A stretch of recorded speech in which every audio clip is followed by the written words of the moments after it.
খ্রিস্টিয়ানরাও গরুর মাংস খায়, এই উত্তর দিতে দিতে আমার জীবনের এক অংশ পার হয়ে গিয়েছে। হ্যাঁ ভাই, খ্রিস্টিয়ান ধর্মে সেরকম কোনো মাংস খাওয়া নিয়েই নিষেধাজ্ঞা নেই। এখন এটা শুনে আবার অনেকেই প্রশ্ন করে বসে, তাহলে কি খ্রিস্টিয়ানরা সাপের মাংস খায়? আবার অনেকেই বলে খ্রিস্টিয়ানরা তো ব্যাঙের মাংস খায়। আসলে কোনো কিছুতেই নিষেধাজ্ঞা নেই বলে আমরা যে কোনো কিছুর মাংস খেয়ে বেঁচে আছি সেরকমটা কিন্তু নয়। আমার কিছু পাবলিক আমার ভিডিওতে এসে কমেন্টস করে, বাহ, হিন্দুদের মতো সিঁদুর পরে আবার গরুর মাংস রেঁধে খান, কি আজব ধর্ম আপনাদের। হ্যাঁ ভাই, স্বামীর চিহ্ন স্বরূপ খ্রিস্টিয়ান ধর্মে অনেকেই সিঁদুর পরে থাকে, তাই বলে খ্রিস্টিয়ান হয়ে সিঁদুর পরা যাবে কিন্তু গরুর মাংস খাওয়া যাবে না, এরকমটা কিন্তু নয়। খ্রিস্টিয়ান ধর্মে স্বামীর চিহ্ন স্বরূপ সিঁদুর পরাটা প্রাচীনকাল থেকেই আমাদের মধ্যে প্রচলিত রয়েছে। সিঁদুর পরা যায় বলে আমরা কিন্তু হিন্দু থেকে কনভার্টেড খ্রিস্টান না। অনেকেই আবার ভিডিওতে এসে কমেন্টস করে বসেন, আপনাদের পূর্বপুরুষ নিশ্চয়ই হিন্দু ছিলেন। আমি কিন্তু এখানে হিন্দু ধর্মকে একদমই অসম্মান করে কথা বলছি না। খ্রিস্টিয়ান হওয়া সত্ত্বেও আমি কিন্তু হিন্দু এবং মুসলমান ধর্মকে একই রকম সম্মান করে চলি। তাই আপনাদের কাছেও সম্মান রেখে বলছি, এক ধর্মের মানুষ হয়ে অন্য ধর্মের মানুষকে এমন কোনো কটু কথা বলবেন না যেটির কারণে ওনার মনে আঘাত লাগতে পারে। যাই হোক, এটি ছিল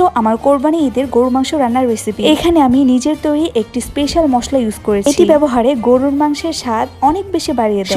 সকলের জায়গা থেকে ভালো থাকুন এবং একে অপরের ধর্মকে রেসপেক্ট করুন।